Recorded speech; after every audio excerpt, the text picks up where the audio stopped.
Have a look at this. I've been looking for an accurate, cheap multimeter for ages. So what we've got is my Siglent STM3055, which is really good. And then we've got my cheap $30 multimeter. And I'm putting it just through the power supply. So we can see here we are pretty good. That 13.76, 13.77. Remember, this is a $30 multimeter. 0.02 volts. Technically that's not out at all. Resistance 1.503. What we actually had was 1.503. 9.89. Let's call it that. That's my wiring. 9.89. Okay, so this slightly old cap, which should be 10 nanofarads, is reading 9.77 on the Siglent.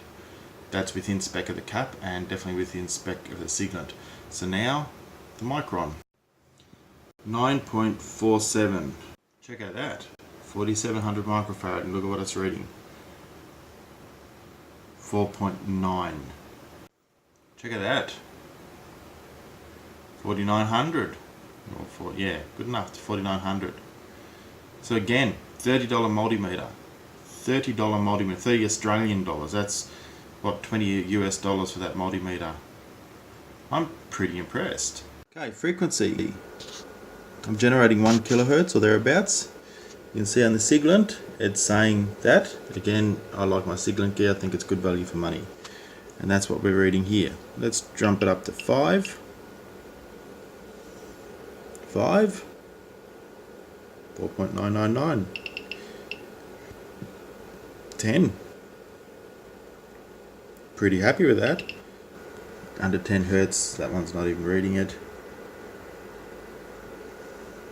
Last one, duty cycle. So we're doing this at 100 hertz, sorry. And so we got 50% duty cycle, and there we go, 50% duty cycle.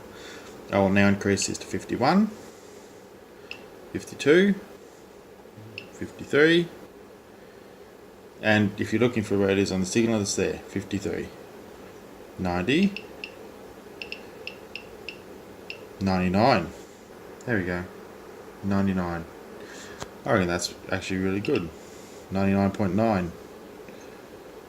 It's looking close enough. Now, without going and testing this properly, I'm going to say that looks good enough. So what did this multimeter come with? Multimeter, this little bag, and a K, or is it a K-type? It is. K-type thermocouple. And the box doesn't really say much apart from that it's a multimeter. I thought it said 6,000 count on the front, but maybe it doesn't. User manual.